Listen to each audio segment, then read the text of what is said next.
Hindi ang Tagalog fluency ang core problem dito. Okay? Because we aren't from the Philippines. Why would we lie? Oh, okay.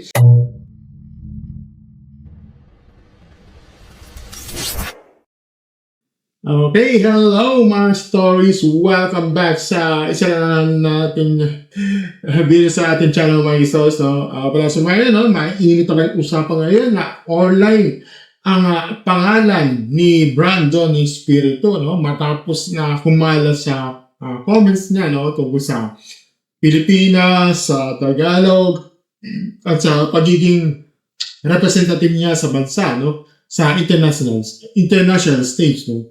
Well, direkta tayo, no? Para sa akin, ang issue dito, hindi lang basta marunong ba siya o hindi magtagalog, no? Ang issue dito ay respeto at pagpakumbaba, no? At pakilala sa bansang pinakaabangan mo para sa platform mo, no? Ngayon, basahin muna natin yung mga posts, comments, tapos tayo magbibigay tayo ng opinion, okay? So, ito, ayon sa post, no, sa Reddit, okay, Reddit na tayo, no, pero Chika PH to, no, kailangan natin ito para sa, kasi this is the main issue, no. Ayon sa post, no, sa Chika PH, no, sa subreddit, ito si Brandon Espiritu na tinutukoy bilang Mr. Supernatural Philippines 2024 at owner ng Anahaw, Siargao at Treehouse Poblacion ay kino-call out dahil sa mga comments niya sa isang post, no? Ngayon deleted na. Okay? At nagsimula raw ito ng controversy matapos niya mag-share ng video ng grupo nila na kumakanta ng birthday songs sa kanilang narrative languages. May nagtanong kung bakit walang kumanta ng Filipino o Tagalog. So sa screenshot, no, ito yung naging palitan. May nag-comment, ito yung deleted na ito.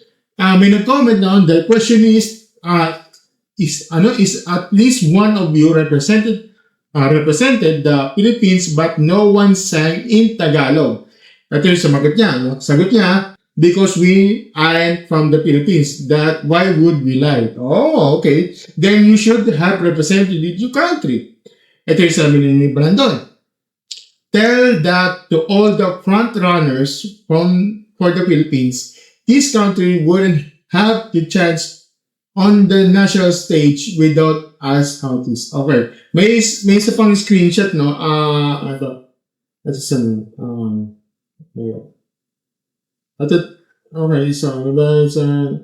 Okay, so may isa pang ito. Kasi nawala ito yung screenshot, no? Ayun, nakita ko na. Kung saan na nag-comment na I pledge allegiance to the flag na may US flag emoji. Okay. Tapos may sumagot si Brandon, no? Raise that flag, brother. Okay. Na yung US, no?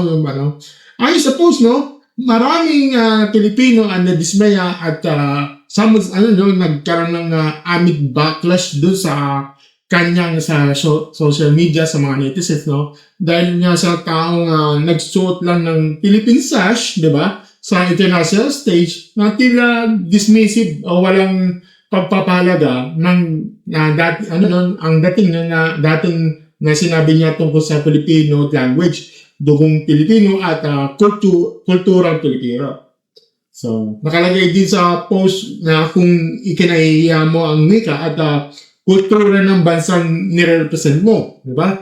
Baka hindi mo dapat tinanggap ang pribilehiya yan, no? Dahil sa pangalan nito, no? So, pagkatapos naman, talagang yung mga backlash niya, no? Naglabas ng Brandon ng isang post. Well, kung totoo rin, parang apology, di ba?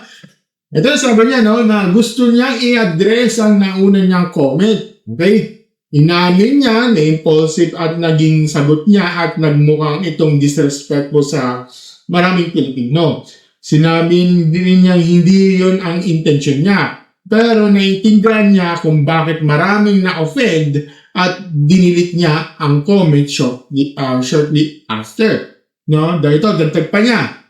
Proud daw siya to represent the Philippines and proud siya sa kanyang Filipino heritage. hindi raw niya gusto malilitin ang accomplishments ng mga Pilipino, full man, mix, o sino mang magkaroon ng honor na dalhin ng ating bandila sa international stage, no? Humingi siya ng sincere apology sa mga na-offend. Nakiusap din siya sa huwag idamay ang mga business, staff, partners, at communities na konektado sa kanya dahil wala raw silang kinalaman sa kanyang comment. Yan. Nagtapos siya sa pagsasabing salamat sa mga nag-hold sa kanya accountable. Natutuloy siya rito at gagawin niya mas maayos moving forward. So, yan, babasahin natin yung mga comments dito, no, na at yung mga pinaka-relevant sa comments, then yung mga like ni Clean at saka yung mga sila na para YouTube sake tayo. Okay? Ito yung unang comment dito, no? Kung hindi talaga marunong mag-Tagalog ang isang half Filipino, okay lang daw yun. Hindi raw dapat ikakagalit yun agad. Pero ang sumobra ng sabihin niyang wala raw chance ang Pilipinas sa national stage kung wala silang Hafiz, no? Kahit may punto raw tungkol sa beauty standards at entertainment industry. Masyado raw mataas ang tingin niya sa sarili niya. At pwede rin sabihin dito sila sa Pilipinas naghahanap ng opportunity dahil may colonial mentality pa rin tayo. So, yun, yung comments yun, no? Excuse me na. So, ito naman yun, next comment na, sabi niya, second runner lang daw siya sa isang international May project pero parang napakataas agad ang tingin niya sa ambag niya sa national pride. At parang napakababa ang tingin niya sa pure Filipinos. Dagdag pa niya sa comment, hindi raw pareho ang level ng impact ng male pageants kumpara sa female pageants, boxing o basketball. Okay? So next, ito naman isang comment. May isang netizens na nanawagan na huwag suportahan ang mga negosyong konektado sa kanya at dapat may consequence ang sinabi niya. Para sa komentar na to, hindi sapat ang simpleng paghingi ng tawad kung malinaw na lumabas na ang tunay niyang tingin. So, next comment, may nagsabi nila na matagal na raw siya napansin na kahit matagal na siya sa Pilipinas, ay hindi pa rin siya nagsasalita ng diretsong Tagalog. At very curated daw ang lifestyle content niya online. Para sa commenter, ngayon daw mas lumabas yung talaga ang pananaw niya. Okay, next naman, ito naman yung last but not least ito content na to, no? Para naman sa isang netizens, ang apology raw ay isang pag-amin. Hindi raw lahat panghingi ng tawad ay automatic may kasamang second chance. Para sa kanya, dapat may malinaw na consequence kapag minamaliit ang bansang pinagkakakitaan o nilalitasan. At ito, dagdag ng context na naglabas siya ng official statement ng isang kamo, no? Basahin na lang natin, no? Yung itong statement niya, no? So, basahin natin. Sabi niya, Kamo would you like to clarify that Mr. Brandon Spirito has not been affiliated, corrected, and engaged with the brand in any capacity since 2024. We do not support and especially disassociate ourselves from his recent statements and actions. His conduct and public statements do not represent the standards, principles, vision, or values that Camus stands for.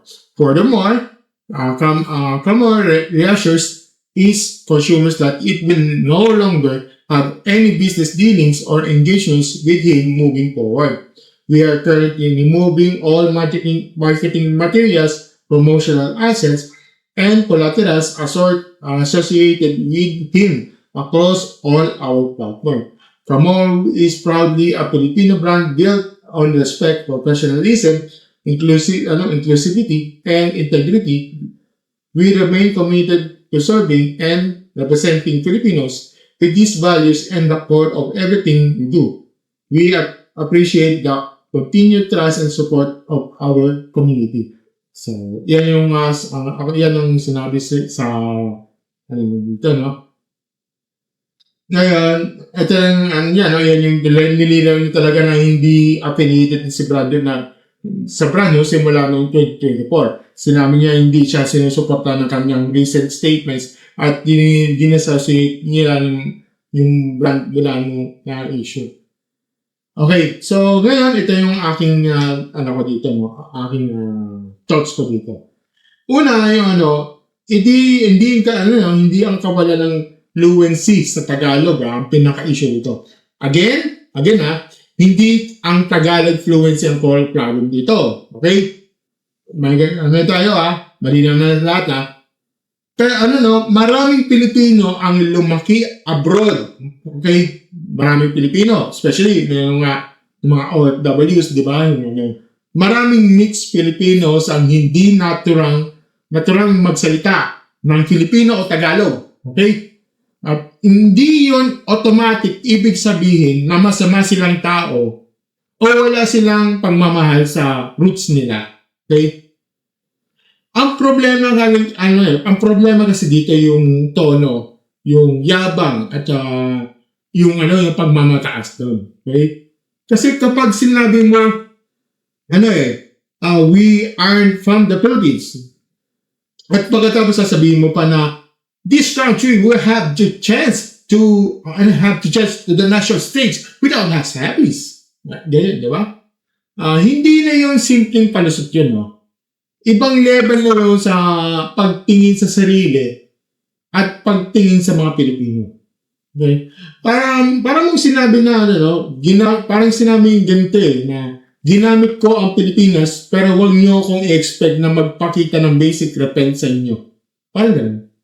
Okay. At doon nagalit, nagkaroon ng backlash, na parang dismayado yung mga netizens, di ba?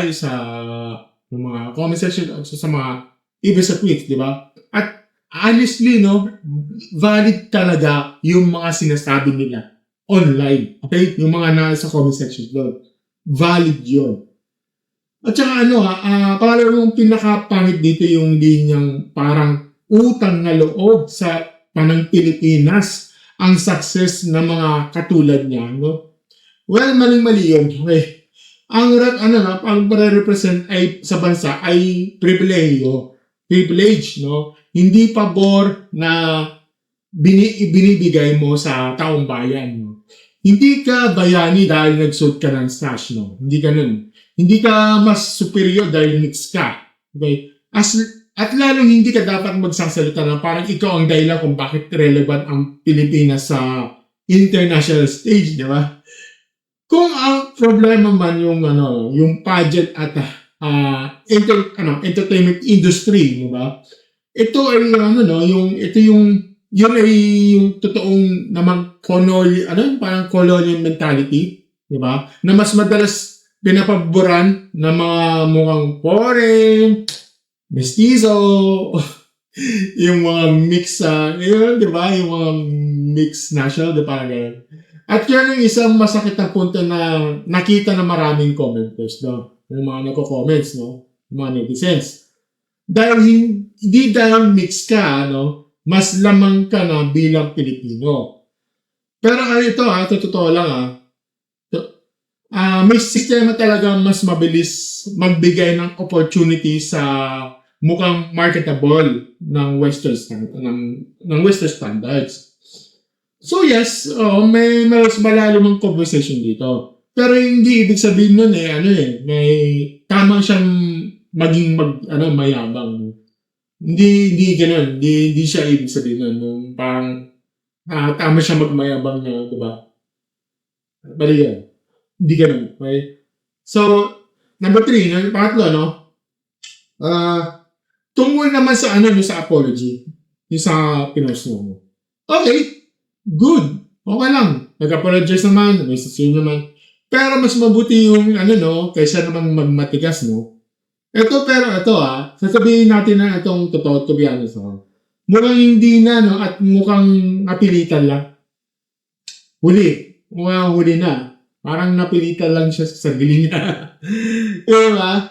Kasi kung talagang malinaw sa kanyang respeto sa, sa Pilipino, hindi lalabas at ganun kadali ang kanyang linya niyan, di ba? Hindi ganyan kanila. Tsaka minsan, may mga, padahal siya sa magsalita, mag-type sa doon makikita yung totoo hindi man buong pagkatao yung tao.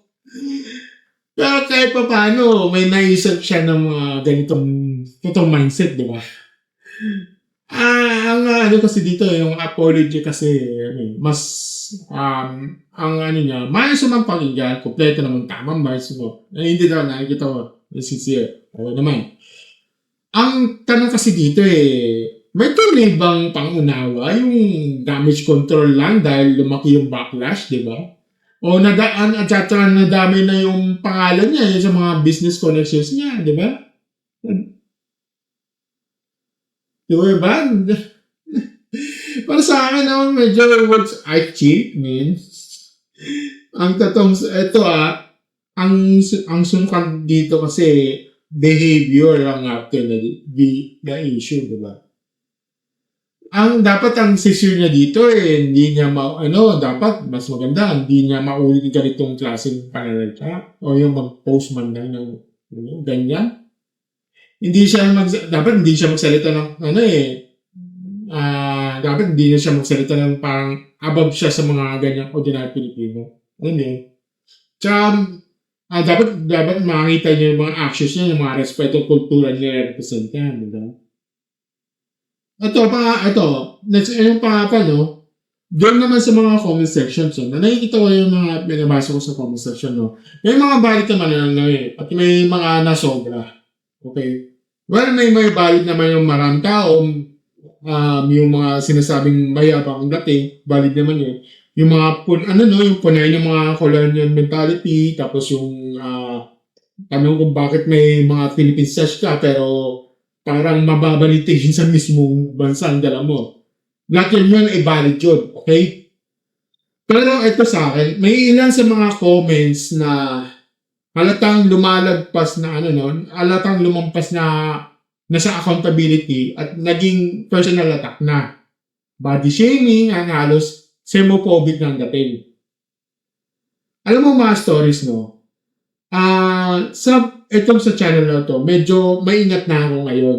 Lalo na sa babasa ako ng comments. Kasi, may iba lang ako Kaya hindi ko binabasa lahat-lahat yan, yung mga, especially sa mga sa mga comment sections doon sa Reddit mo. Medyo personal na.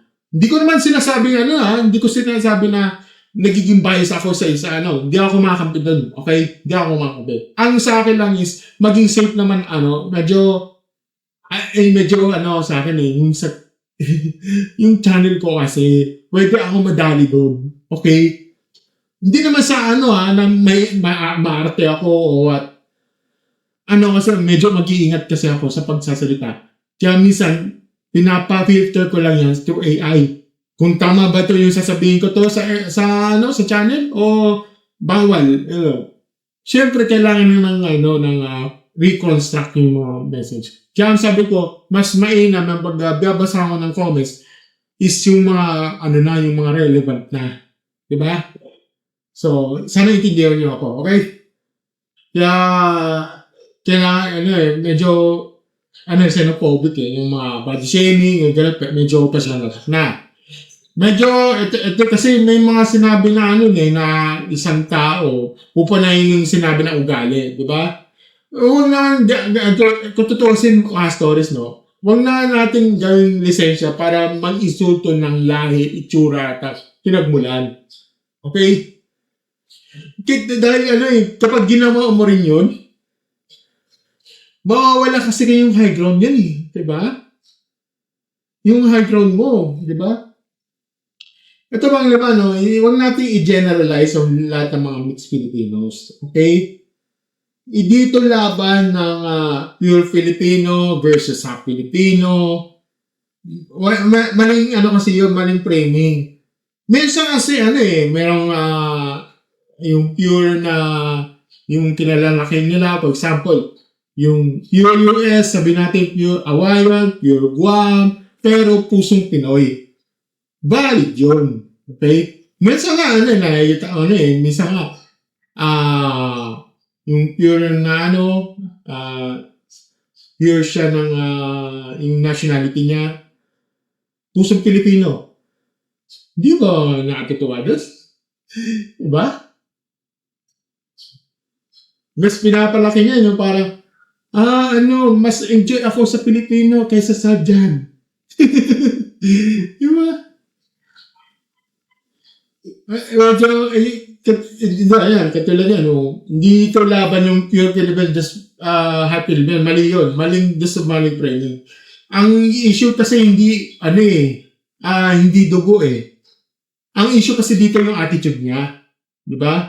Maraming mixed Filipino na sobrang marespeto, humble, at proud na pag-Filipino niya, kahit hindi sila fluent na wika. Hindi ka bisa nga, magaling mag-Tagalog, mag-fluent talaga, no? Diba? At saka maraming din, yung Filipinos na walang, maraming din full Filipinos na walang respeto sa kapwa Pilipino. May nako, di ba? Ang dami niyan. Pilipino, galing sa kapwa Pilipino. Naglalaban. Di na bago sa akin yan. Okay? So, wag natin gawing race war ang usapan dito. Okay? Ang tamang punto kasi dito, no? Kung gusto mong tanggapin ang spotlight ng Pilipinas, tanggapin mo rin yung responsibilidad na igala ang Pilipinas. Yan yung simple. Ewan ko lang kung galit sa ganito, galit sa ganyan. I know. Pero ito, thoughts pa dito mga stories na. Hindi kailangan ng perfect Tagalog para maging Pilipino. Hindi rin kailangan dito na ipanganak para mahalin ang Pilipinas. Okay? Pero kung gagamitin mo ang pangalan ng Pilipinas, ang bandera ng Pilipinas, at ang suporta ng mga Pilipino para sa karir mo, no? Minimum requirement ang respeto dito. Hindi superiority, hindi consideration, di ba? Hindi yung kayo wala kayong chance o wala kami. Ganun. Hindi ganun. Mali yung ganitong mindset, no? Yung at doon sa apology na yun, pwede natin tanggapin bilang first step, no? Pero hindi ito, it doesn't mean na automatic reset button na agad. Hindi ganun. Okay? Ang trust kasi dito, pinaghihirapan mo din yan. Ang respeto, pinapakita sa mga tinatype mong notes up or action, di ba? Sa mga, manonood, ito ang advice ko dito. Mag-hold tayo ng public figures accountable. Yes, yun. Oo. Pero huwag tayong maging pareho rin sa ugaling kinokondena natin. Okay? So, ato punta natin ng yabang, ang disrespect, ang sistema dito, hindi yung yung layo itsura dito. Okay? So, pero mga stories, anong take nyo rito, no? Issue ba to sa language? Issue ba to ng arrogance? Sapat ba ang apology o damage control lang talaga? Comment down below sa baba at gusto ko lang marami sa mga ganitong usapan, no? At huwag kalimutan ng kung gusto niyo mga ganitong usapan dito online, no? Babalik like, share, subscribe sa ating channel. And click the notification button sa baba. As always, mga stories, thank you and have a great night. Bye.